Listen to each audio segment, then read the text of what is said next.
Hi hello നമസ്കാരം. Hi guys. അപ്പം ഞാനിപ്പോൾ വന്നിരിക്കുന്നത് പുതിയൊന്നുമല്ല, എനിക്ക് പറയണമെന്ന് തോന്നി, എനിക്ക് റിയാക്ട് ചെയ്യണമെന്ന് തോന്നി, അതുകൊണ്ട് ഞാൻ വന്നതാണ്. നിങ്ങൾ ശ്രദ്ധിച്ചിട്ടുണ്ടോ, ആദ്യം കുറേ പേര് ബ്യൂട്ടി ഹാക്സ് എന്നും പറഞ്ഞുകൊണ്ട് ഇറങ്ങും. നമ്മുടെ അടുക്കളയിലുള്ള ഉപ്പ് തൊട്ട് കർപ്പൂരം വരെ അവർ ഓരോന്ന് പറയും. പക്ഷേ ഈ ഇൻഗ്രീഡിയൻസിലൊക്കെ അങ്ങോട്ടും ഇങ്ങോട്ടുമൊക്കെ മാറ്റം വരും. ഇപ്പോൾ കാപ്പിപ്പൊടിയുടെ കൂടെ തൈര് ചേർക്കണം, ചിലവർ പറയും ഒരു ഇച്ചിരി പഞ്ചസാര കൂടെ ചേർക്കുക, പിന്നെ ഇതെടുത്ത് ഇങ്ങനെ ചെയ്യുക, അതെടുത്ത് ഇങ്ങനെ ചെയ്യുക, തേയില വരെ വാരിയിട്ട് വേണമെങ്കിൽ ഇത് ചെയ്യാം. ഇവരൊക്കെ ഈ എന്തൊക്കെയോ ഡെർമറ്റോളജിസ്റ്റിനെക്കാട്ടിലും വലിയ ഡെർമറ്റോളജിസ്റ്റായിട്ടാണ് ഇവരുടെയൊക്കെ ഇത്. ഞാൻ ഇങ്ങനെ ചെയ്തിട്ടാണ് എൻ്റെ മുഖം ഇങ്ങനെ. വെറുതെയാണ്. ഒന്ന് ഫിൽറ്റർ, പിന്നെ 2 കാശ് ആകുമ്പോഴത്തേക്കും നമ്മൾ എന്ത് ചെയ്യും, നമ്മൾ ഇത്തിരി നല്ല സുന്ദരന്മാരുമായിട്ടൊക്കെ കാണാനായിട്ട്. ഇനി ഞാൻ സുന്ദരന്മാരായിട്ട് എന്ന് പറഞ്ഞത് അതിതായിട്ട് എടുക്കേണ്ട, എല്ലാവരും അങ്ങനെയൊക്കെ തന്നെയാണ്. ഈ പറയണ നമ്മളെല്ലാവരും അങ്ങനെ തന്നെയാണ്. ഒന്ന് ഫേഷ്യൽ ചെയ്യാനോ അല്ലെങ്കിൽ ഇപ്പം ഡെർമറ്റോളജിസ്റ്റിനെയൊക്കെ കണ്ട മുഖത്തിന് വേണ്ട കാര്യങ്ങളൊക്കെ ചെയ്യും. ഇപ്പം ഗ്ലൂട്ടാത്തയോൺ പോലെയുള്ള ട്രീറ്റ്മെൻറ്റ്സ് ഒക്കെ എടുത്താണ് എല്ലാവരും തന്നെ എന്തായിരിക്കുന്നത്, സുന്ദരികളും സുന്ദരന്മാരും ആയിരിക്കുന്നത്. അല്ലാണ്ട് ഇവർ പറയണ ഹാക്ക് ഇവർ ഡെയിലി ചെയ്തിട്ടൊന്നും അല്ല. പിന്നെ കുറേ പേരുണ്ട് മുടി 2 ആഴ്ച കൊണ്ട്, മുടി 3 ആഴ്ച. ഈ കുക്കിംഗ് വ്ളോഗുകാരൊക്കെ ഇപ്പം മുടിയിലേക്കാണ് കയറി പിടിച്ചിരിക്കുന്നത്. ആർക്കെങ്കിലും പാരമ്പര്യ ഹെറിഡിറ്ററി ആയിട്ട് മുടി ഉണ്ടെങ്കിൽ നമ്മൾ പറയും, ചേച്ചിയുടെ ഇതിൻ്റെ ഒന്ന് പറയാമോ? എൻ്റെ കുഞ്ഞുങ്ങളെ അതവർക്ക് പാരമ്പര്യമായിട്ട് കിട്ടിയതാണ്, അല്ലാണ്ട് അവർ തേക്കുന്ന എണ്ണ തേച്ചത് കൊണ്ടോ അല്ലാണ്ട് അവർ ചെയ്യുന്നത് പോലെയൊക്കെ നമ്മൾ ചെയ്ത് കഴിഞ്ഞാൽ നമുക്ക് ഒരു പരിധി വരെ ഒക്കെ നമുക്ക് ഇത് ചെയ്യാം. പക്ഷെ പാരമ്പര്യമാണ്. നിങ്ങൾക്ക് അങ്ങനെ അത്രയും നല്ല റിസൾട്ട് വേണമെങ്കിൽ നിങ്ങൾ എന്ത് ചെയ്യുക, ഒരു ഡെർമറ്റോളജിസ്റ്റിനെ പോയി കാണുക, അല്ലെങ്കിൽ നമ്മൾ ഒരു ഡോക്ടറിൻ്റെ അടുക്കെ പോയിട്ട് നല്ല വൃത്തിയായിട്ടുള്ള ട്രീറ്റ്മെൻറ്റ് എടുക്കുക. നമ്മുടെ തലയോട്ടിയിൽ എന്തൊക്കെയാണ് കുഴപ്പം, ഡാൻഡ്രഫ് ആണോ, അല്ലെങ്കിൽ നമ്മുടെ സ്കാലപ്പ് എങ്ങനെയാണ് ഇത് ചെയ്യുന്നത്, അങ്ങനെയൊക്കെയുള്ള കാര്യങ്ങൾ എടുക്കുക. അല്ലാണ്ട് ഈ ചേച്ചിയുടെ എണ്ണ നിങ്ങൾ തേച്ചതുകൊണ്ട് നിങ്ങൾക്ക് പോലത്തെ മുടികൾ ഉണ്ടാകത്തില്ല. അതും കുറേ ചേച്ചിമാരുണ്ട് വെറുതെ വന്നിട്ട് എന്തെങ്കിലുമൊക്കെ പറയുക. അയലോക്കത്തുള്ള ഈവൻ പുല്ല് വരെ എടുത്ത് തലയിൽ തേക്കാൻ പറയുന്നവരുണ്ട്. അങ്ങനെയൊക്കെ ഉള്ള ആൾക്കാരെ കുറിച്ചാണ് ഇന്ന് പറയുന്നത്. ഇവർ പിന്നെ ഈ ബ്യൂട്ടി ക്രിയേറ്റേഴ്സ് അല്ലെ ബ്യൂട്ടി വ്ളോഗ്സ്കാർ പിന്നീട് പയ്യനെ ഫാമിലി വ്ളോഗ്സിലേക്ക് മാറും. പിന്നെ ഈ ഫാമിലി വ്ളോഗ്സ് ആകുമ്പോഴത്തേക്കും എല്ലാവർക്കും താല്പര്യമാണ്. കാരണം എൻ്റെ കാര്യം പറയാൻ നമുക്ക് എപ്പോഴും ഇഷ്ടമാണ്. അതുകൊണ്ടാണല്ലോ നമ്മൾ ബിഗ് ബോസ് പോലത്തേക്കുള്ളതിനോടൊക്കെ ഇത്രയ്ക്കും എല്ലാവരും പറഞ്ഞു ഞാൻ ബിഗ് ബോസ് കാണത്തില്ല, അത് എന്തൊരു വൃത്തികെട്ട പരിപാടിയാണ്. പക്ഷെ വേറെ വൃത്തിയാണ്. 24/7 അവർ കാണും. അറ്റ്ലീസ്റ്റ് ഒന്നും കണ്ടില്ലെങ്കിലും ഇൻസ്റ്റാഗ്രാം റീലിലൂടെയെങ്കിലും നമ്മൾ കണ്ടിരിക്കും, എന്തെങ്കിലുമൊക്കെ ആയിട്ട് കണ്ടിരിക്കും. എന്നിട്ട് പറയണം എനിക്കിഷ്ടമല്ല, എനിക്ക് ഇങ്ങനത്തെ ആൾക്കാരെ ഇഷ്ടമല്ല, ഞാനിതൊന്നും കാണാറില്ല. ഭയങ്കര സിഗ്മ ആയിട്ട് മാറും. ഈ സിഗ്മ എന്ന് പറഞ്ഞാൽ ഒരാവശ്യമില്ല. ബിഗ് ബോസ് എന്ന് പറയുന്ന കുറേ പേർക്ക് ജോലി കിട്ടുന്ന ഒരു സംഭവമാണ്. പിന്നെ തന്നെ എല്ലാ റിയാക്ഷൻ വ്ളോഗേഴ്സിനും ഒക്കെ നല്ല ജാഗ്രത ആ സമയത്ത്. നമ്മുടെ സായി പറയാനായിട്ട്, സായിക്ക് ഒരു 20 lakhs 30 lakhs ഒക്കെ അടുപ്പിച്ചൊക്കെ കിട്ടിയെന്ന് എനിക്കറിയത്തില്ല, ഞാൻ ഇത് പറയണത് കേട്ടതാണ്. പിന്നെ അത് കഴിയുമ്പോഴത്തേക്ക് ഫാമിലി വ്ളോഗേഴ്സായിട്ട് മാറും. ഫാമിലി വ്ളോഗേഴ്സിന് റീച്ച് കുറയുമ്പോൾ ഇവരെന്തെടുക്കും, ഇവർ നേരെ കോൺട്രവേഴ്സിയിലേക്ക് അങ്ങോട്ടും ഒക്കെ കയറി പിടിക്കും. വെറുതെ കോൺട്രവേഴ്സിയിലേക്ക് കയറി പിടിക്കും. അങ്ങനെ റീച്ച് ഇത് ആക്ച്വലി പോണത് ഈ കോൺട്രവേഴ്സി വരുമ്പോഴത്തേക്കും റിയാക്ഷൻ ചാനലുകാർക്ക് നല്ല കാശ് കിട്ടും. ഇത് കാര്യം എന്താണെന്ന് അറിയാൻ വേണ്ടിയിട്ട് ഇവരുടെ ചാനൽ പോവും, മറ്റവരുടെ ചാനൽ പോവും, എല്ലാം പോവും. അപ്പം അതൊക്കെയാണ് ഇപ്പോഴത്തെ ഒരു മെയിൻ ഇത്. പിന്നെ വേറെ എന്തെന്നാ പറയാനുള്ളത്, പിന്നെ ഇപ്പം ഈ വ്ളോഗേഴ്സാണ് എല്ലാത്തിനും ചിലവരുണ്ട്. എല്ലാവരെയും പറ്റിയിട്ട് അവർക്കാണ് എല്ലാം നന്നായിട്ട് അറിയുന്നത്. ഒരു പേഴ്സണെ പറ്റിയിട്ട് ജഡ്ജ്മെൻ്റലായിട്ട് അഭിപ്രായം പറയാം. നമ്മളാരും അവരുടെ കൂടെയല്ല. പക്ഷെ നമുക്കറിയാവുന്ന പല കാര്യങ്ങളുണ്ടെങ്കിൽ ഓക്കെ, നമ്മൾ അവരെ പറ്റി പറയുന്നതിന് കുഴപ്പമില്ല. പക്ഷെ അവരുടെ വീഡിയോസ് കണ്ടുകൊണ്ട് മാത്രം നമുക്ക് ഒരിക്കലും ഒരു അഭിപ്രായം പറയാൻ പറ്റത്തില്ല. അറ്റ്ലീസ്റ്റ് നമുക്ക് അവരെ പറ്റിയിട്ട് എന്തെങ്കിലുമൊക്കെ അല്ലേ നമ്മൾ തിരക്കണം, ഇവരെ പറ്റിയിട്ട് ഇവരെങ്ങനെയാണ് അങ്ങനെയാണ് എന്നുള്ളതൊക്കെ നമ്മൾ തിരക്കി കഴിയുമ്പോൾ നമുക്ക് കൃത്യമായിട്ടുള്ള ഒരു ഇത് കിട്ടും. അപ്പോൾ അങ്ങനെയൊക്കെ നമുക്ക് ചെയ്യാം. അപ്പോൾ ഇന്നത്തേക്ക് ഇത്രയേ ഉള്ളൂ. അപ്പോൾ ഇനി അടുത്ത ഇതുമായിട്ട് കാണാം. Till then bye by. എടോ കാണുന്നവരാരെങ്കിലും ഒക്കെ ഉണ്ടെങ്കിൽ ഒന്ന് സബ്സ്ക്രൈബ് ചെയ്തേക്കും. ഒരു 50 പേരെങ്കിലും ഒന്ന് ഇത് ചെയ്തതാടോ. ഹായ്, ഹലോ, നമസ്കാരം. Hi guys. അപ്പം ഞാനിപ്പോൾ വന്നിരിക്കുന്നത് പുതിയൊന്നുമല്ല, എനിക്ക് പറയണമെന്ന് തോന്നി, എനിക്ക് റിയാക്ട് ചെയ്യണമെന്ന് തോന്നി, അതുകൊണ്ട് ഞാൻ വന്നതാണ്. നിങ്ങൾ ശ്രദ്ധിച്ചിട്ടുണ്ടോ, ആദ്യം കുറേ പേര് ബ്യൂട്ടി ഹാക്സ് എന്നും പറഞ്ഞുകൊണ്ട് ഇറങ്ങും. നമ്മുടെ അടുക്കളയിലുള്ള ഉപ്പ് തൊട്ട് കർപ്പൂരം വരെ അവർ ഓരോന്ന് പറയും. പക്ഷേ ഈ ഇൻഗ്രീഡിയൻസിലൊക്കെ അങ്ങോട്ടും ഇങ്ങോട്ടുമൊക്കെ മാറ്റം വരും. ഇപ്പോൾ കാപ്പിപ്പൊടിയുടെ കൂടെ തൈര് ചേർക്കണം, ചിലവർ പറയും ഒരു ഇച്ചിരി പഞ്ചസാര കൂടെ ചേർക്കുക, പിന്നെ ഇതെടുത്ത് ഇങ്ങനെ ചെയ്യുക, അതെടുത്ത് ഇങ്ങനെ ചെയ്യുക, തേയില വരെ വാരിയിട്ട് വേണമെങ്കിൽ ഇത് ചെയ്യാം. ഇവരൊക്കെ ഈ എന്തൊക്കെയോ ഡെർമറ്റോളജിസ്റ്റിനെക്കാട്ടിലും വലിയ ഡെർമറ്റോളജിസ്റ്റായിട്ടാണ് ഇവരുടെയൊക്കെ ഇത്. ഞാൻ ഇങ്ങനെ ചെയ്തിട്ടാണ് എൻ്റെ മുഖം ഇങ്ങനെ, വെറുതെയാണ്. ഒന്ന് ഫിൽറ്റർ, പിന്നെ 2 കാശ് ആകുമ്പോഴത്തേക്കും നമ്മൾ എന്ത് ചെയ്യും, നമ്മൾ ഇത്തിരി നല്ല സുന്ദരന്മാരുമായിട്ടൊക്കെ കാണാനായിട്ട്. ഇനി ഞാൻ സുന്ദരന്മാരായിട്ട് എന്ന് പറഞ്ഞത് അതിതായിട്ട് എടുക്കേണ്ട, എല്ലാവരും അങ്ങനെയൊക്കെ തന്നെയാണ്. ഈ പറയണ നമ്മളെല്ലാവരും അങ്ങനെ തന്നെയാണ്. ഒന്ന് ഫേഷ്യൽ ചെയ്യാനോ അല്ലെങ്കിൽ ഇപ്പം ഡെർമറ്റോളജിസ്റ്റിനെയൊക്കെ കണ്ട മുഖത്തിന് വേണ്ട കാര്യങ്ങളൊക്കെ ചെയ്യും. ഇപ്പം ഗ്ലൂട്ടാത്തയോൺ പോലെയുള്ള ട്രീറ്റ്മെൻറ്റ്സ് ഒക്കെ എടുത്താണ് എല്ലാവരും തന്നെ എന്തായിരിക്കുന്നത്, സുന്ദരികളും സുന്ദരന്മാരും ആയിരിക്കുന്നത്. അല്ലാണ്ട് ഇവർ പറയണ ഹാക്ക് ഇവർ ഡെയിലി ചെയ്തിട്ടൊന്നും അല്ല. പിന്നെ കുറേ പേരുണ്ട് മുടി 2 ആഴ്ച കൊണ്ട്, മുടി 3 ആഴ്ച. ഈ കുക്കിംഗ് വ്ളോഗുകാരൊക്കെ ഇപ്പം മുടിയിലേക്കാണ് കയറി പിടിച്ചിരിക്കുന്നത്. ആർക്കെങ്കിലും പാരമ്പര്യ ഹെറിഡിറ്ററി ആയിട്ട് മുടി ഉണ്ടെങ്കിൽ നമ്മൾ പറയും, ചേച്ചിയുടെ ഇതിൻ്റെ ഒന്ന് പറയാമോ, എൻ്റെ കുഞ്ഞുങ്ങളെ അതവർക്ക് പാരമ്പര്യമായിട്ട് കിട്ടിയതാണ്, അല്ലാണ്ട് അവർ തേക്കുന്ന എണ്ണ തേച്ചത് കൊണ്ടോ അല്ലാണ്ട് അവർ ചെയ്യുന്നത് പോലെയൊക്കെ നമ്മൾ ചെയ്ത് കഴിഞ്ഞാൽ നമുക്ക് ഒരു പരിധി വരെ ഒക്കെ നമുക്ക് ഇത് ചെയ്യാം. പക്ഷെ പാരമ്പര്യമാണ്. നിങ്ങൾക്ക് അങ്ങനെ അത്രയും നല്ല റിസൾട്ട് വേണമെങ്കിൽ നിങ്ങൾ എന്ത് ചെയ്യുക, ഒരു ഡെർമറ്റോളജിസ്റ്റിനെ പോയി കാണുക, അല്ലെങ്കിൽ നമ്മൾ ഒരു ഡോക്ടറിൻ്റെ അടുക്കെ പോയിട്ട് നല്ല വൃത്തിയായിട്ടുള്ള ട്രീറ്റ്മെൻറ്റ് എടുക്കുക. നമ്മുടെ തലയോട്ടിയിൽ എന്തൊക്കെയാണ് കുഴപ്പം, എന്താ ഡാൻഡ്രഫ് ആണോ, അല്ലെങ്കിൽ നമ്മുടെ സ്കാലപ്പ് എങ്ങനെയാണ് ഇത് ചെയ്യുന്നത്, അങ്ങനെയൊക്കെയുള്ള കാര്യങ്ങൾ എടുക്കുക. അല്ലാണ്ട് ഈ ചേച്ചിയുടെ എണ്ണ നിങ്ങൾ തേച്ചതുകൊണ്ട് നിങ്ങൾക്ക് പനങ്കോല പോലത്തെ മുടികൾ ഉണ്ടാകത്തില്ല. അതും കുറേ ചേച്ചിമാരുണ്ട് വെറുതെ വന്നിട്ട് എന്തെങ്കിലുമൊക്കെ പറയുക. അയലോക്കത്തുള്ള ഈവൻ പുല്ല് വരെ എടുത്ത് തലയിൽ തേക്കാൻ പറയുന്നവരുണ്ട്. അങ്ങനെയൊക്കെ ഉള്ള ആൾക്കാരെ കുറിച്ചാണ് ഇന്ന് പറയുന്നത്. ഇവർ പിന്നെ ഈ ബ്യൂട്ടി ക്രിയേറ്റേഴ്സ് അല്ലെ ബ്യൂട്ടി വ്ളോഗ്സ്കാർ പിന്നീട് പയ്യനെ ഫാമിലി വ്ളോഗ്സിലേക്ക് മാറും.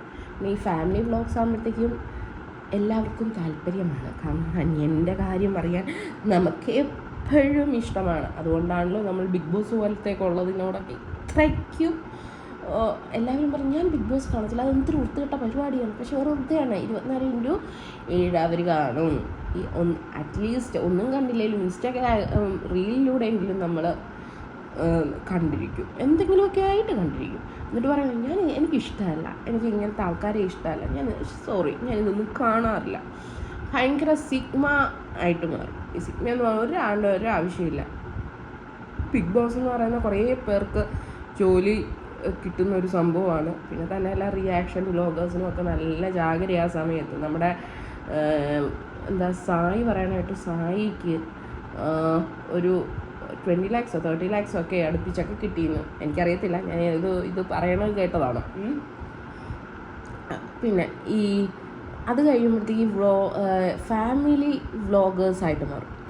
ഫാമിലി വ്ളോഗേഴ്സിന് റീച്ച് കുറയുമ്പോൾ ഇവരെന്തെടുക്കും, ഇവർ നേരെ കോൺട്രവേഴ്സിയിലേക്ക് അങ്ങോട്ടും ഒക്കെ കയറി പിടിക്കും. വെറുതെ കോൺട്രവേഴ്സിയിലേക്ക് കയറി പിടിക്കും. അങ്ങനെ റീച്ച് ഇത് ആക്ച്വലി പോണത് ഈ കോൺട്രവേഴ്സി വരുമ്പോഴത്തേക്കും റിയാക്ഷൻ ചാനലുകാർക്ക് നല്ല കാശ് കിട്ടും. ഇത് കാര്യം എന്താണെന്നറിയാൻ വേണ്ടിയിട്ട് ഇവരുടെ ചാനൽ പോവും, മറ്റവരുടെ ചാനൽ പോവും, എല്ലാം പോവും. അപ്പം അതൊക്കെയാണ് ഇപ്പോഴത്തെ ഒരു മെയിൻ ഇത്. പിന്നെ വേറെ എന്തെന്നാണ് പറയാനുള്ളത്, പിന്നെ ഇപ്പം ഈ വ്ളോഗേഴ്സാണ് എല്ലാത്തിനും ചിലവരുണ്ട്, എല്ലാവരെയും പറ്റിയിട്ട് അവർക്കാണ് എല്ലാം നന്നായിട്ട് അറിയുന്നത്. ഒരു പേഴ്സണെ പറ്റിയിട്ട് ജഡ്ജ്മെൻ്റലായിട്ട് അഭിപ്രായം പറയാം. നമ്മളാരും അവരുടെ കൂടെയല്ല, പക്ഷെ നമുക്കറിയാവുന്ന പല കാര്യങ്ങളുണ്ടെങ്കിൽ ഓക്കെ, നമ്മൾ അവരെ പറ്റി പറയുന്നതിന് കുഴപ്പമില്ല. പക്ഷെ അവരുടെ വീഡിയോസ് കണ്ടുകൊണ്ട് മാത്രം നമുക്ക് ഒരിക്കലും ഒരു അഭിപ്രായം പറയാൻ പറ്റത്തില്ല. അറ്റ്ലീസ്റ്റ് നമുക്ക് അവരെ പറ്റിയിട്ട് എന്തെങ്കിലുമൊക്കെ ഒരു അല്ലേ നമ്മൾ തിരക്കണം, ഇവരെ പറ്റിയിട്ട് ഇവരെങ്ങനെയാണ് അങ്ങനെയാണ് എന്നുള്ളതൊക്കെ നമ്മൾ തിരക്കി കഴിയുമ്പോൾ നമുക്ക് കൃത്യമായിട്ടുള്ള ഒരു ഇത് കിട്ടും. അപ്പോൾ അങ്ങനെയൊക്കെ നമുക്ക് ചെയ്യാം. അപ്പോൾ ഇന്നത്തേക്ക് ഇത്രയേ ഉള്ളൂ. അപ്പോൾ ഇനി അടുത്ത ഇതുമായിട്ട് കാണാം. Till then bye by. എടോ കാണുന്നവരാരെങ്കിലും ഒക്കെ ഉണ്ടെങ്കിൽ ഒന്ന് സബ്സ്ക്രൈബ് ചെയ്തേക്കോ. ഒരു 50 പേരെങ്കിലും ഒന്ന് ഇത് ചെയ്തതാടോ. ഹായ്, ഹലോ, നമസ്കാരം. Hi guys. അപ്പം ഞാനിപ്പോൾ വന്നിരിക്കുന്നത് പുതിയൊന്നുമല്ല, എനിക്ക് പറയണമെന്ന് തോന്നി, എനിക്ക് റിയാക്ട് ചെയ്യണമെന്ന് തോന്നി, അതുകൊണ്ട് ഞാൻ വന്നതാണ്. നിങ്ങൾ ശ്രദ്ധിച്ചിട്ടുണ്ടോ, ആദ്യം കുറേ പേര് ബ്യൂട്ടി ഹാക്സ് എന്നും പറഞ്ഞുകൊണ്ട് ഇറങ്ങും. നമ്മുടെ അടുക്കളയിലുള്ള ഉപ്പ് തൊട്ട് കർപ്പൂരം വരെ അവർ ഓരോന്ന് പറയും. പക്ഷേ ഈ ഇൻഗ്രീഡിയൻസിലൊക്കെ അങ്ങോട്ടും ഇങ്ങോട്ടുമൊക്കെ മാറ്റം വരും. ഇപ്പോൾ കാപ്പിപ്പൊടിയുടെ കൂടെ തൈര് ചേർക്കണം, ചിലവർ പറയും ഒരു ഇച്ചിരി പഞ്ചസാര കൂടെ ചേർക്കുക, പിന്നെ ഇതെടുത്ത് ഇങ്ങനെ ചെയ്യുക, അതെടുത്ത് ഇങ്ങനെ ചെയ്യുക, തേയില വരെ വാരിയിട്ട് വേണമെങ്കിൽ ഇത് ചെയ്യാം. ഇവരൊക്കെ ഈ എന്തൊക്കെയോ ഡെർമറ്റോളജിസ്റ്റിനെക്കാട്ടിലും വലിയ ഡെർമറ്റോളജിസ്റ്റായിട്ടാണ് ഇവരുടെയൊക്കെ ഇത്. ഞാൻ ഇങ്ങനെ ചെയ്തിട്ടാണ് എൻ്റെ മുഖം ഇങ്ങനെ, വെറുതെയാണ്. ഒന്ന് ഫിൽറ്റർ, പിന്നെ 2 കാശ് ആകുമ്പോഴത്തേക്കും നമ്മൾ എന്ത് ചെയ്യും, നമ്മൾ ഇത്തിരി നല്ല സുന്ദരന്മാരുമായിട്ടൊക്കെ കാണാനായിട്ട്. ഇനി ഞാൻ സുന്ദരന്മാരായിട്ട് എന്ന് പറഞ്ഞത് അതിതായിട്ട് എടുക്കേണ്ട, എല്ലാവരും അങ്ങനെയൊക്കെ തന്നെയാണ്. ഈ പറയണ നമ്മളെല്ലാവരും അങ്ങനെ തന്നെയാണ്. ഒന്ന് ഫേഷ്യൽ ചെയ്യാനോ അല്ലെങ്കിൽ ഇപ്പം ഡെർമറ്റോളജിസ്റ്റിനെയൊക്കെ കണ്ട മുഖത്തിന് വേണ്ട കാര്യങ്ങളൊക്കെ ചെയ്യും. ഇപ്പം ഗ്ലൂട്ടാത്തയോൺ പോലെയുള്ള ട്രീറ്റ്മെൻറ്റ്സൊക്കെ എടുത്താണ് എല്ലാവരും തന്നെ എന്തായിരിക്കുന്നത്, സുന്ദരികളും സുന്ദരന്മാരും ആയിരിക്കുന്നത്. അല്ലാണ്ട് ഇവർ പറയണ ഹാക്ക് ഇവർ ഡെയിലി ചെയ്തിട്ടൊന്നും അല്ല. പിന്നെ കുറേ പേരുണ്ട് മുടി 2 ആഴ്ച കൊണ്ട്, മുടി 3 ആഴ്ച. ഈ കുക്കിംഗ് വ്ളോഗുകാരൊക്കെ ഇപ്പം മുടിയിലേക്കാണ് കയറി പിടിച്ചിരിക്കുന്നത്. ആർക്കെങ്കിലും പാരമ്പര്യ ഹെറിഡിറ്ററി ആയിട്ട് മുടി ഉണ്ടെങ്കിൽ അപ്പം നമ്മൾ പറയും, ചേച്ചിയുടെ ഇതിൻ്റെ ഒന്ന് പറയാമോ, എൻ്റെ കുഞ്ഞുങ്ങളെ അതവർക്ക് പാരമ്പര്യമായിട്ട് കിട്ടിയതാണ്, അല്ലാണ്ട് അവർ തേക്കുന്ന എണ്ണ തേച്ചത് കൊണ്ടോ അല്ലാണ്ട് അവർ ചെയ്യുന്നത് പോലെയൊക്കെ നമ്മൾ ചെയ്ത് കഴിഞ്ഞാൽ നമുക്ക് ഒരു പരിധി വരെ ഒക്കെ നമുക്ക് ഇത് ചെയ്യാം. പക്ഷെ പാരമ്പര്യമാണ്. നിങ്ങൾക്ക് അങ്ങനെ അത്രയും നല്ല റിസൾട്ട് വേണമെങ്കിൽ നിങ്ങൾ എന്ത് ചെയ്യുക, ഒരു ഡെർമറ്റോളജിസ്റ്റിനെ പോയി കാണുക, അല്ലെങ്കിൽ നമ്മൾ ഒരു ഡോക്ടറിൻ്റെ അടുക്കെ പോയിട്ട് നല്ല വൃത്തിയായിട്ടുള്ള ട്രീറ്റ്മെൻറ്റ് എടുക്കുക. നമ്മുടെ തലയോട്ടിയിൽ എന്തൊക്കെയാണ് കുഴപ്പം, ഡാൻഡ്രഫ് ആണോ, അല്ലെങ്കിൽ നമ്മുടെ സ്കാലപ്പ് എങ്ങനെയാണ് ഇത് ചെയ്യുന്നത്, അങ്ങനെയൊക്കെയുള്ള കാര്യങ്ങൾ എടുക്കുക. അല്ലാണ്ട് ഈ ചേച്ചിയുടെ എണ്ണ നിങ്ങൾ തേച്ചതുകൊണ്ട് നിങ്ങൾക്ക് പോലത്തെ മുടികൾ ഉണ്ടാകത്തില്ല. അതും കുറേ ചേച്ചിമാരുണ്ട് വെറുതെ വന്നിട്ട് എന്തെങ്കിലുമൊക്കെ പറയുക. അയലോക്കത്തുള്ള ഈവൻ പുല്ല് വരെ എടുത്ത് തലയിൽ തേക്കാൻ പറയുന്നവരുണ്ട്. അങ്ങനെയൊക്കെ ഉള്ള ആൾക്കാരെ കുറിച്ചാണ് ഇന്ന് പറയുന്നത്. ഇവർ പിന്നെ ഈ ബ്യൂട്ടി ക്രിയേറ്റേഴ്സ് അല്ലെ ബ്യൂട്ടി വ്ളോഗ്സ്കാർ പിന്നീട് പയ്യനെ ഫാമിലി വ്ളോഗ്സിലേക്ക് മാറും. ഈ ഫാമിലി വ്ളോഗ്സ് ആകുമ്പോഴത്തേക്കും എല്ലാവർക്കും താല്പര്യമാണ്. കാരണം എൻ്റെ കാര്യം പറയാൻ നമുക്ക് എപ്പോഴും ഇഷ്ടമാണ്. അതുകൊണ്ടാണല്ലോ നമ്മൾ ബിഗ് ബോസ് പോലത്തേക്കുള്ളതിനോടൊക്കെ ഇത്രയ്ക്കും എല്ലാവരും പറഞ്ഞു ഞാൻ ബിഗ് ബോസ് കാണത്തില്ല, അതെന്തൊരു വൃത്തികെട്ട പരിപാടിയാണ്. പക്ഷെ വേറെ വൃത്തിയാണ്. 24/7 അവർ കാണും. അറ്റ്ലീസ്റ്റ് ഒന്നും കണ്ടില്ലെങ്കിലും ഇൻസ്റ്റാഗ്രാം റീലിലൂടെയെങ്കിലും നമ്മൾ കണ്ടിരിക്കും, എന്തെങ്കിലുമൊക്കെ ആയിട്ട് കണ്ടിരിക്കും. എന്നിട്ട് പറയണം എനിക്കിഷ്ടമല്ല, എനിക്ക് ഇങ്ങനത്തെ ആൾക്കാരെ ഇഷ്ടമല്ല, ഞാനിതൊന്നും കാണാറില്ല. ഭയങ്കര സിഗ്മ ആയിട്ട് മാറും. ഈ സിഗ്മ എന്ന് പറഞ്ഞാൽ ഒരാവശ്യമില്ല. ബിഗ് ബോസ് എന്ന് പറയുന്ന കുറേ പേർക്ക് ജോലി കിട്ടുന്ന ഒരു സംഭവമാണ്. പിന്നെ തന്നെ എല്ലാ റിയാക്ഷൻ വ്ളോഗേഴ്സിനും ഒക്കെ നല്ല ജാഗ്രത ആ സമയത്ത്. നമ്മുടെ സായി പറയാനായിട്ട്, സായിക്ക് ഒരു 20 lakhs 30 lakhs ഒക്കെ അടുപ്പിച്ചൊക്കെ കിട്ടിയെന്ന്. എനിക്കറിയത്തില്ല, ഞാൻ ഇത് പറയണമെന്ന് കേട്ടതാണ്. പിന്നെ ഈ അത് കഴിയുമ്പോഴത്തേക്ക് ഫാമിലി വ്ളോഗേഴ്സായിട്ട് മാറും. ഫാമിലി വ്ളോഗേഴ്സിന് റീച്ച് കുറയുമ്പോൾ ഇവരെന്തെടുക്കും? ഇവർ നേരെ കോൺട്രവേഴ്സിയിലേക്ക് അങ്ങോട്ടും ഒക്കെ കയറി പിടിക്കും. വെറുതെ കോൺട്രവേഴ്സിയിലേക്ക് കയറി പിടിക്കും. അങ്ങനെ റീച്ച് ഇത് ആക്ച്വലി പോണത് ഈ കോൺട്രവേഴ്സി വരുമ്പോഴത്തേക്കും റിയാക്ഷൻ ചാനലുകാർക്ക് നല്ല കാശ് കിട്ടും. ഇത് കാര്യം എന്താണെന്നറിയാൻ വേണ്ടിയിട്ട് ഇവരുടെ ചാനൽ പോവും, മറ്റവരുടെ ചാനൽ പോവും, എല്ലാം പോവും. അപ്പം അതൊക്കെയാണ് ഇപ്പോഴത്തെ ഒരു മെയിൻ ഇത്. പിന്നെ വേറെ എന്തെന്നാണ് പറയാനുള്ളത്? പിന്നെ ഇപ്പം ഈ വ്ളോഗേഴ്സാണ് എല്ലാത്തിനും ചിലവരുണ്ട്, എല്ലാവരെയും പറ്റിയിട്ട് അവർക്കാണ് എല്ലാം നന്നായിട്ട് അറിയുന്നത്. ഒരു പേഴ്സണെ പറ്റിയിട്ട് ജഡ്ജ്മെൻ്റലായിട്ട് അഭിപ്രായം പറയാം. നമ്മളാരും അവരുടെ കൂടെയല്ല, പക്ഷെ നമുക്കറിയാവുന്ന പല കാര്യങ്ങളുണ്ടെങ്കിൽ ഓക്കെ, നമ്മൾ അവരെ പറ്റി പറയുന്നതിന് കുഴപ്പമില്ല. പക്ഷെ അവരുടെ വീഡിയോസ് കണ്ടുകൊണ്ട് മാത്രം നമുക്ക് ഒരിക്കലും ഒരു അഭിപ്രായം പറയാൻ പറ്റത്തില്ല. അറ്റ്ലീസ്റ്റ് നമുക്ക് അവരെ പറ്റിയിട്ട് എന്തെങ്കിലുമൊക്കെ അല്ലേ നമ്മൾ തിരക്കണം, ഇവരെ പറ്റിയിട്ട് ഇവരെങ്ങനെയാണ് അങ്ങനെയാണ് എന്നുള്ളതൊക്കെ നമ്മൾ തിരക്കി കഴിയുമ്പോൾ നമുക്ക് കൃത്യമായിട്ടുള്ള ഒരു ഇത് കിട്ടും. അപ്പോൾ അങ്ങനെയൊക്കെ നമുക്ക് ചെയ്യാം. അപ്പോൾ ഇന്നത്തേക്ക് ഇത്രയേ ഉള്ളൂ. അപ്പോൾ ഇനി അടുത്ത ഇതുമായിട്ട് കാണാം. Till then bye bye. കാണുന്നവരാരെങ്കിലും ഒക്കെ ഉണ്ടെങ്കിൽ ഒന്ന് സബ്സ്ക്രൈബ് ചെയ്തേക്കും. ഒരു 50 പേരെങ്കിലും ഒന്ന് ഇത് ചെയ്താടോ. ഹായ്, ഹലോ, നമസ്കാരം. Hi guys. അപ്പം ഞാനിപ്പോൾ വന്നിരിക്കുന്നത് പുതിയൊന്നുമല്ല, എനിക്ക് പറയണമെന്ന് തോന്നി, എനിക്ക് റിയാക്ട് ചെയ്യണമെന്ന് തോന്നി, അതുകൊണ്ട് ഞാൻ വന്നതാണ്. നിങ്ങൾ ശ്രദ്ധിച്ചിട്ടുണ്ടോ, ആദ്യം കുറേ പേര് ബ്യൂട്ടി ഹാക്സ് എന്നും പറഞ്ഞുകൊണ്ട് ഇറങ്ങും. നമ്മുടെ അടുക്കളയിലുള്ള ഉപ്പ് തൊട്ട് കർപ്പൂരം വരെ അവർ ഓരോന്ന് പറയും. പക്ഷേ ഈ ഇൻഗ്രീഡിയൻസിലൊക്കെ അങ്ങോട്ടുമൊക്കെ മാറ്റം വരും. ഇപ്പോൾ കാപ്പിപ്പൊടിയുടെ കൂടെ തൈര് ചേർക്കണം, ചിലവർ പറയും ഒരു ഇച്ചിരി പഞ്ചസാര കൂടെ ചേർക്കുക, പിന്നെ ഇതെടുത്ത് ഇങ്ങനെ ചെയ്യുക, അതെടുത്ത് ഇങ്ങനെ ചെയ്യുക, തേയില വരെ വാരിയിട്ട് വേണമെങ്കിൽ ഇത് ചെയ്യാം. ഇവരൊക്കെ ഈ എന്തൊക്കെയോ ഡെർമറ്റോളജിസ്റ്റിനെക്കാട്ടിലും വലിയ ഡെർമറ്റോളജിസ്റ്റായിട്ടാണ് ഇവരുടെയൊക്കെ ഇത്. ഞാൻ ഇങ്ങനെ ചെയ്തിട്ടാണ് എൻ്റെ മുഖം ഇങ്ങനെ. വെറുതെയാണ്. ഒന്ന് ഫിൽറ്റർ, പിന്നെ 2 കാശ് ആകുമ്പോഴത്തേക്കും നമ്മൾ എന്ത് ചെയ്യും? നമ്മൾ ഇത്തിരി നല്ല സുന്ദരന്മാരുമായിട്ടൊക്കെ കാണാനായിട്ട്. ഇനി ഞാൻ സുന്ദരന്മാരായിട്ട് എന്ന് പറഞ്ഞത് അതിതായിട്ട് എടുക്കേണ്ട, എല്ലാവരും അങ്ങനെയൊക്കെ തന്നെയാണ്. ഈ പറയണത് നമ്മളെല്ലാവരും അങ്ങനെ തന്നെയാണ്. ഒന്ന് ഫേഷ്യൽ ചെയ്യാനോ അല്ലെങ്കിൽ ഇപ്പം ഡെർമറ്റോളജിസ്റ്റിനെയൊക്കെ കണ്ട മുഖത്തിന് വേണ്ട കാര്യങ്ങളൊക്കെ ചെയ്യും. ഇപ്പം ഗ്ലൂട്ടാത്തയോൺ പോലെയുള്ള ട്രീറ്റ്മെൻറ്റ്സൊക്കെ എടുത്താണ് എല്ലാവരും തന്നെ എന്തായിരിക്കുന്നത്? സുന്ദരികളും സുന്ദരന്മാരും ആയിരിക്കുന്നത്. അല്ലാണ്ട് ഇവർ പറയണ ഹാക്ക് ഇവർ ഡെയിലി ചെയ്തിട്ടൊന്നും അല്ല. പിന്നെ കുറേ പേരുണ്ട് മുടി 2 ആഴ്ച കൊണ്ട്, മുടി 3 ആഴ്ച. ഈ കുക്കിംഗ് വ്ളോഗുകാരൊക്കെ ഇപ്പം മുടിയിലേക്കാണ് കയറി പിടിച്ചിരിക്കുന്നത്. ആർക്കെങ്കിലും പാരമ്പര്യ ഹെറിഡിറ്ററി ആയിട്ട് മുടി ഉണ്ടെങ്കിൽ നമ്മൾ പറയും, ചേച്ചിയുടെ ഇതിൻ്റെ ഒന്ന് പറയാമോ?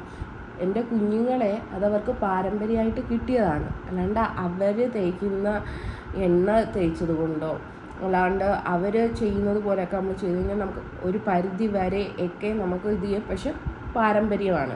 നിങ്ങൾക്ക് അങ്ങനെ അത്രയും നല്ല റിസൾട്ട് വേണമെങ്കിൽ നിങ്ങൾ എന്ത് ചെയ്യുക? ഒരു ഡെർമറ്റോളജിസ്റ്റിനെ പോയി കാണുക, അല്ലെങ്കിൽ നമ്മൾ ഒരു ഡോക്ടറിൻ്റെ അടുക്കെ പോയിട്ട് നല്ല വൃത്തിയായിട്ടുള്ള ട്രീറ്റ്മെൻറ്റ് എടുക്കുക. നമ്മുടെ തലയോട്ടിയിൽ എന്തൊക്കെയാണ് കുഴപ്പം, ഡാൻഡ്രഫ് ആണോ, അല്ലെങ്കിൽ നമ്മുടെ സ്കാലപ്പ് എങ്ങനെയാണ് ഇത് ചെയ്യുന്നത്, അങ്ങനെയൊക്കെയുള്ള കാര്യങ്ങൾ എടുക്കുക. അല്ലാണ്ട് ഈ ചേച്ചിയുടെ എണ്ണ നിങ്ങൾ തേച്ചതുകൊണ്ട് നിങ്ങൾക്ക് പനങ്കോല പോലത്തെ മുടികൾ ഉണ്ടാകത്തില്ല. അതും കുറേ ചേച്ചിമാരുണ്ട് വെറുതെ വന്നിട്ട് എന്തെങ്കിലുമൊക്കെ പറയുക. അയലോക്കത്തുള്ള ഈവൻ പുല്ല് വരെ എടുത്ത് തലയിൽ തേക്കാൻ പറയുന്നവരുണ്ട്. അങ്ങനെയൊക്കെ ഉള്ള ആൾക്കാരെ കുറിച്ചാണ് ഇന്ന് പറയുന്നത്. ഇവർ പിന്നെ ഈ ബ്യൂട്ടി ക്രിയേറ്റേഴ്സ് അല്ലെ ബ്യൂട്ടി വ്ളോഗ്സ്കാർ പിന്നീട് പയ്യനെ ഫാമിലി വ്ളോഗ്സിലേക്ക് മാറും. ഈ ഫാമിലി വ്ളോഗ്സ് ആകുമ്പോഴത്തേക്കും എല്ലാവർക്കും താല്പര്യമാണ്. കാരണം എൻ്റെ കാര്യം അറിയാൻ നമുക്ക് എപ്പോഴും ഇഷ്ടമാണ്. അതുകൊണ്ടാണല്ലോ നമ്മൾ ബിഗ് ബോസ് പോലത്തേക്ക് ഉള്ളതിനോടൊക്കെ ഇത്രയ്ക്കും എല്ലാവരും പറഞ്ഞു ഞാൻ ബിഗ് ബോസ് കാണിച്ചില്ല, അത് എന്തൊരു വൃത്തികെട്ട പരിപാടിയാണ്. പക്ഷെ വേറെ വൃത്തിയാണ്. 24/7 അവർ കാണും. അറ്റ്ലീസ്റ്റ് ഒന്നും കണ്ടില്ലെങ്കിലും റീലിലൂടെയെങ്കിലും നമ്മൾ കണ്ടിരിക്കും, എന്തെങ്കിലുമൊക്കെ ആയിട്ട് കണ്ടിരിക്കും. എന്നിട്ട് പറയണം എനിക്കിഷ്ടമല്ല, എനിക്ക് ഇങ്ങനത്തെ ആൾക്കാരെ ഇഷ്ടമല്ല, ഞാനിതൊന്നും കാണാറില്ല. ഭയങ്കര സിഗ്മ ആയിട്ട് മാറും. ഈ സിഗ്മ എന്ന് പറഞ്ഞാൽ ഒരാവശ്യമില്ല. ബിഗ് ബോസ് എന്ന് പറയുന്ന കുറേ പേർക്ക് ജോലി കിട്ടുന്ന ഒരു സംഭവമാണ്. പിന്നെ തന്നെ എല്ലാ റിയാക്ഷൻ വ്ലോഗേഴ്സിനും ഒക്കെ നല്ല ജാഗ്രത ആ സമയത്ത്. നമ്മുടെ സായി പറയാനായിട്ട്, സായിക്ക് ഒരു 20 lakhs 30 lakhs ഒക്കെ അടുപ്പിച്ചൊക്കെ കിട്ടിയെന്ന് എനിക്കറിയത്തില്ല, ഞാൻ ഇത് പറയണത് കേട്ടതാണ്. പിന്നെ അത് കഴിയുമ്പോഴത്തേക്ക് ഫാമിലി വ്ളോഗേഴ്സായിട്ട് മാറും. ഫാമിലി വ്ളോഗേഴ്സിന് റീച്ച് കുറയുമ്പോൾ ഇവരെന്തെടുക്കും, ഇവർ നേരെ കോൺട്രവേഴ്സിയിലേക്ക് അങ്ങോട്ടും ഒക്കെ കയറി പിടിക്കും. വെറുതെ കോൺട്രവേഴ്സിയിലേക്ക് കയറി പിടിക്കും. അങ്ങനെ റീച്ച് ഇത് ആക്ച്വലി പോണത് ഈ കോൺട്രവേഴ്സി വരുമ്പോഴത്തേക്കും റിയാക്ഷൻ ചാനലുകാർക്ക് നല്ല കാശ് കിട്ടും. ഇത് കാര്യം എന്താണെന്നറിയാൻ വേണ്ടിയിട്ട് ഇവരുടെ ചാനൽ പോവും, മറ്റവരുടെ ചാനൽ പോവും, എല്ലാം പോവും. അപ്പം അതൊക്കെയാണ് ഇപ്പോഴത്തെ ഒരു മെയിൻ ഇത്. പിന്നെ വേറെ എന്തെന്നാണ് പറയാനുള്ളത്, പിന്നെ ഇപ്പം ഈ വ്ളോഗേഴ്സാണ് എല്ലാത്തിനും ചിലവരുണ്ട്, എല്ലാവരെയും പറ്റിയിട്ട് അവർക്കാണ് എല്ലാം നന്നായിട്ട് അറിയുന്നത്. ഒരു പേഴ്സണെ പറ്റിയിട്ട് ജഡ്ജ്മെൻ്റലായിട്ട് അഭിപ്രായം പറയാം. നമ്മളാരും അവരുടെ കൂടെയല്ല, പക്ഷെ നമുക്കറിയാവുന്ന പല കാര്യങ്ങളുണ്ടെങ്കിൽ ഓക്കെ, നമ്മൾ അവരെ പറ്റി പറയുന്നതിന് കുഴപ്പമില്ല. പക്ഷെ അവരുടെ വീഡിയോസ് കണ്ടുകൊണ്ട് മാത്രം നമുക്ക് ഒരിക്കലും ഒരു അഭിപ്രായം പറയാൻ പറ്റത്തില്ല. അറ്റ്ലീസ്റ്റ് നമുക്ക് അവരെ പറ്റിയിട്ട് എന്തെങ്കിലുമൊക്കെ അല്ലേ നമ്മൾ തിരക്കണം, ഇവരെ പറ്റിയിട്ട് ഇവരെങ്ങനെയാണ് അങ്ങനെയാണ് എന്നുള്ളതൊക്കെ നമ്മൾ തിരക്കി കഴിയുമ്പോൾ നമുക്ക് കൃത്യമായിട്ടുള്ള ഒരു ഇത് കിട്ടും. അപ്പോൾ അങ്ങനെയൊക്കെ നമുക്ക് ചെയ്യാം. അപ്പോൾ ഇന്നത്തേക്ക് ഇത്രയേ ഉള്ളൂ. അപ്പോൾ ഇനി അടുത്ത ഇതുമായിട്ട് കാണാം. Till then bye bye. കാണുന്നവരാരെങ്കിലും ഒക്കെ ഉണ്ടെങ്കിൽ ഒന്ന് സബ്സ്ക്രൈബ് ചെയ്തേക്കും. ഒരു 50 പേരെങ്കിലും ഒന്ന് ഇത് ചെയ്താടോ.